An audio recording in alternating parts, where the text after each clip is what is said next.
हर हर महादेव। शिव गुरु के चरणों में प्रणाम, माता भवानी के चरणों में प्रणाम, सब देवी देवता के चरणों में प्रणाम, धरती पे बैठल धरती माता के चरणों में प्रणाम। शारदा देवी शिव चर्चा भजन के माध्यम से पहले तो हम रौरा लोग के भजन सुनौनी, लेकिन अब सोचतनी कि हम भजन और कथा दोनों साथे लेके चली। जैसे रौरा लोग हमारा भजन पे प्यार दुलार देनी, वैसे ही हमारा कथा पर भी प्यार दुलार दे हम आशा करतनी। आज के कथा हम कहल चाहतनी कि एगो बहू बाड़ी जे शिव चर्चा कर तरी, लेकिन उनकर सास उनका के ना समझली या उनका घर से निकाल देली, लेकिन फिर शिव गुरु के कैसे कृपा उन पापा भइल, कैसे दया कैले, ये सब कथा हम रौरा इस शिव चर्चा में सुनावल चाहतनी। रौरा लोग शुरू से और अंत तक सुनी और हमरा के प्यार दुलार दी, लाइक सब्सक्राइब करी, कमेंट में हर हर महादेव जरूर लिखी लो। कहानी ऐसे बा कि एगो लड़की बाड़ी, उनकर शादी होखा था। उस शादी होखला के बाद जब वो अपना ससुराल जात रही तो पहले से ही अपना नैहर में बहुत शिव चर्चा जहाँ तहाँ जात रही, शिव चर्चा करत रही अपना माई के साथे। लेकिन वो जब ससुराल में आवत रही तो देखत रही कि उनका घर के तो माहौल ही कुछ अलग बा।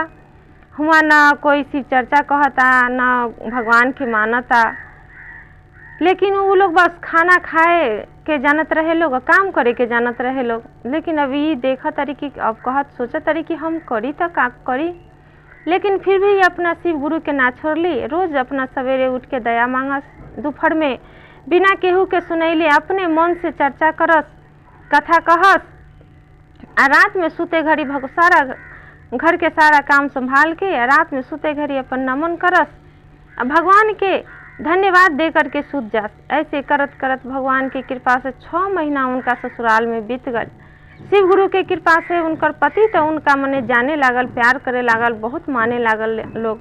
कहे कि शिव गुरु के कृपा से उनकर जे पति जे उनकर काम करत रहे, खेत पथार में जे काम करत रहे, बहुत कुछ आगे थोड़ा थोड़ा बढ़े लागल, जेकर कारण उनकर पत्नी के वो अपना बहुत माने लगले। कहले शायद लागत है इनके अइला से हमारा घर में इतना कुछ बढ़े लागल बा। अपना पत्नी से बहुत प्यार करे लगले, बहुत उनका से कुछ उनका से पूछ पाछ के काम करे लगले। लेकिन उनकर माई जे रही, जे लड़का के माई रही, वो कहत रही कि जब वो अपना बेटा से कहत रही कि लागता कि घर में ये पता नहीं का करत रही, सुबह शाम हमरा पते नहीं खे लागत कि सुबह भी उठ के ये पता ना का करत रही, भुनुर भुनुर, दोपहर में भी करत रही, साँझ में भी करत रही, लागता कि जरूर कुछ गलती करत रही। लेकिन उनकर बेटा कहत रहे कि ना ना माई ऐसा कोनो बात नहीं खे, देखो इनका अइला से तो हमनी के कुछ खेत पथारी में तो हमनी के कुछ बढ़ते बा।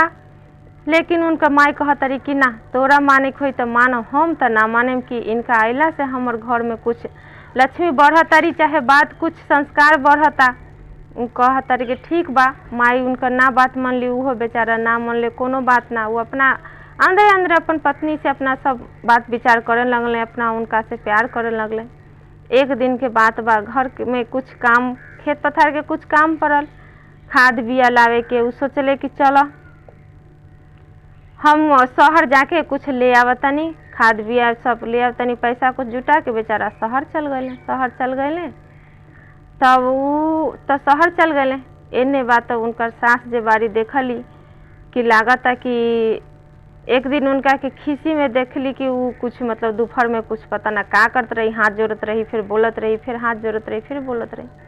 खींच के मारे उनकर सास का कली, उनकर हाथ खींच के कली तू का करत रू। वो कहली कि हाँ माई हम कुछ नहीं की करत, हम तो शिव गुरु के मने मने नाम ले तनी उनकर चर्चा करत रही। वो कहत रही शिव गुरु के हवन, तो कहले ऊ के हवन, ऊ पूरा ब्रह्मांड पूरा सृष्टि के गुरु हवन, हम उनके माने नहीं, उनका हम पूजा करे नहीं, उनसे दया मांगे नहीं, उनका 3 सूत्र के पालन करे नहीं। वो कहली कि ऐसा कुछ नहीं खे, तू हमरा घर से निकला, काहे कि हमरा लागता कि तू डाइनपन करत रहो, तू डाइन हो, तू इहे सब सिखा के हमर बेटा के घर से बाहर निकाल देलू, तू घर से निकलो। वो कहत रही कि ना माई हम घर से ना निकले, काहे कि कम से कम उनका तो आवे दी तो हम घर से चल जाए।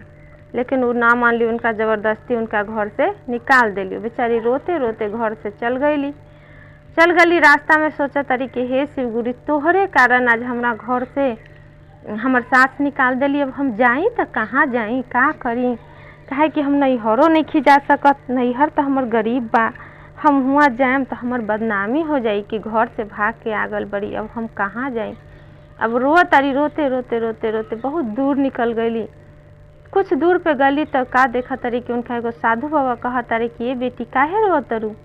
कहली काहे रो तनी बाबा, का कहीं हम तो भगवान शिव गुरु के 3 सूत्र के पालन करत रही, लेकिन हमर सास ना मन ली, हमर दुल्हो नहीं खन घरे, हमरा घर से निकाल देले बड़न, हमरा सास घर से निकाल देले बड़ी, हम जाई तो कहाँ जाई रात के?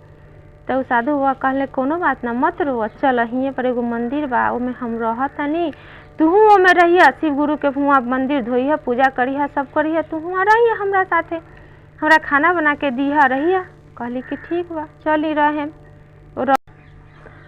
वो मंदिर में रहे लगली हुए, रोज सवेरे शाम मंदिर के साफ सफाई करे लगली, साधु वाला खाना बनावे लगली और रहे लगली। कुछ दिन के बाद वो साधु बाबा वहाँ से चल गए। कुछ दिन के बाद गए कि कहले बेटा हम जाता नहीं तीर्थ यात्रा करे, तू ही मंदिर में रह, साफ सफाई कर, जे चढ़ावा आई उ खा पिय, यहाँ शांति से रह, तोरा हियाँ कोनो बात के दुख ना हो। बोली कि ठीक बा बाबा, हम हिये रहें। कुछ दिन बाद कुछ समय बीतल तो एक दिन रात में शिव गुरु के पास बैठ के, शिवलिंग के पास बैठ के लगली रोए, कहतरी हे शिव गुरु, हमार तक कोनो दोष नहीं के, हमार पतियों को कोनो दोष नहीं के, काहे कि जब वो आयल हुई हन तो हमरा जरूर खोजत हुई हन, आ उनका हम बिना कहले घर से चल आयल बनी। अब हम का करी, हमरा केहू तरह हमरा पति से हमरा के मिला दी। खूब रोए लगी, रोते रोते रोते रोते हुए पर शिव जी के पास हुए पर सुत गईली। कुछ देर के बाद का भइल, भगवान उनका माई बाबू के सपना में कहले कि तू लोग खाली बेटी बियाह कर देलू लोग, ससुराल भेज देलू लोग, एक बार भी देखे ना गलू कि तहर बेटी कहाँ बाड़ी, कैसे बाड़ी, कैसे रह तारी। अब उनकर माई सब सपना देखली तक अपना पति के जगा के कहतरी कि काजी हमनी के बेटी के साल भर पहले शादी कर देनी सा, हमनी के एको बार देखे ना गनी सा कि हमर बेटी कैसे बाड़ी सा, चली जा हमनी के अपना बेटी के देखे चलल जाओ कि ससुराल में कैसन बाड़ी। सवेरे उठ के दोनों जनी अपना तैयार हो करके ससुराल, अपना बेटी के ससुराल गईली। वहाँ गईली तो बेटी के सास उनका मुँह ताकतरी, कहतरी कि लोग हियाँ कैसे सवेरे सवेरे आ गल वालो, कहतरी कि जे हता वो पूछतनी कि हमर बेटी कहाँ बाड़ी। वो कहतरी कि राउर बेटी तो कहिए हमर घर से छोड़ के निकल गईली, हमर बेटा गल 2 दिन खातिर शहर, राउर बेटी घर से भाग गई। वो कहतरी कि ना ना ऐसे तो कबो ना हो सकेला, काहे कि हमर बेटी धर्म के माने वाली धार्मिक प्रवृत्ति के बेटी हमर रही, शिव गुरु के चर्चा दया करत रही, 3 सूत्र के पालन करत रही, ऐसा ना हो सकेला, हमर बेटी हमरा राउर घर छोड़ के ना भाग सकेली, जरूर कुछ ये में बात बा। तब वो कहली कि ना राउर बेटी तो हमर घर छोड़ के कहिए के भाग गल बाड़ी, 6 महीना हो गल। कहली कि ना हमर बेटी के रौरा लोग खोज के दी, ना तो हम पर पंचायत रखें। तब उनकर दामाद कहले कि ना ना से ऐसे ऐसे बात बा, हमर माइये राउर बेटी के घर से निकाल देले बड़ी, लेकिन अब हम का करी। तब कहली कि अच्छा कोनो बात ना, चली लोग हमनी के सब कोई मिल के उनका के खोजे चलल जाओ कि कहाँ बाड़ी। सवेरे सब कोई मिल के जब उनका खोजे गल तो खोजते खोजते रात हो गई तो हुए पर वो मंदिर में जाके सब कोई रह गए लोग कि चल आज रात भर ये मंदिर में रहल जाओ, आ काल सवेरे फिर खोजे निकलल जाई। जब देखा तारी जब रात में, तब वो लड़की उहे मंदिर में रही बैठल रही, तब देखा तारी सब कोई एक दूसरे के देखा था, तब सब चिन्हल जानल लोग, तो कहा तारी ये बेटी तू हियाँ कैसे। तब वो सब बात बतौली कि ऐसे ऐसे जब हमरा घर से निकाल देली तो हम एगो हमरा साधु बाबा हियाँ ले के रख गए, उ तीर्थ स्थान के चल गल बड़न, हम हिये रहे नी। तब उनकर दूल्हा कहले कि कोनो बात ना, चलो हम तहरा लेके राखेम, हम अलगे राखेम, लेकिन हम तहरा साथे राखेम। बोले कि ना ऐसे थोड़े होई, सब कोई साथे रहल जाई। तो कहले कि तब एकर का, कैसे तू रहबू, कैसे चलू हमरा साथे। कहले कि एक शर्त पे चलम कि सब कोई अपना नाम के घोषणा कराई मंदिर में कि सब कोई शिव गुरु के शिष्या बनी लोग, तब हम रौरा घरे चलेम। वो बोली कि ठीक बा, सब के कहल ठीक बा, हम शिव गुरु के शिष्या बनेम जा।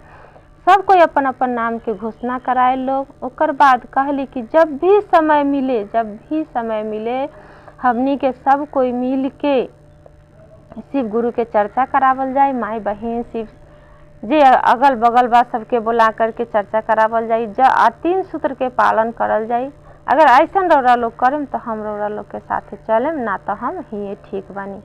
उनका दूल्हा बोले, उनका सास बोले कि ठीक बा, तू जैसन कहबू हम उसने करन सा। काहे कि जब से तोरा घर से निकलले बानी तब से हमरा घर में एगो अन्न के दाना नहीं खे। जे भी दाना रहे सब कुछ हेने होने जर गल, बिला गल, सब पता ना कहाँ चल गल सा। तू चला हमरा घरे रहिया। वो बोली कि ठीक बा।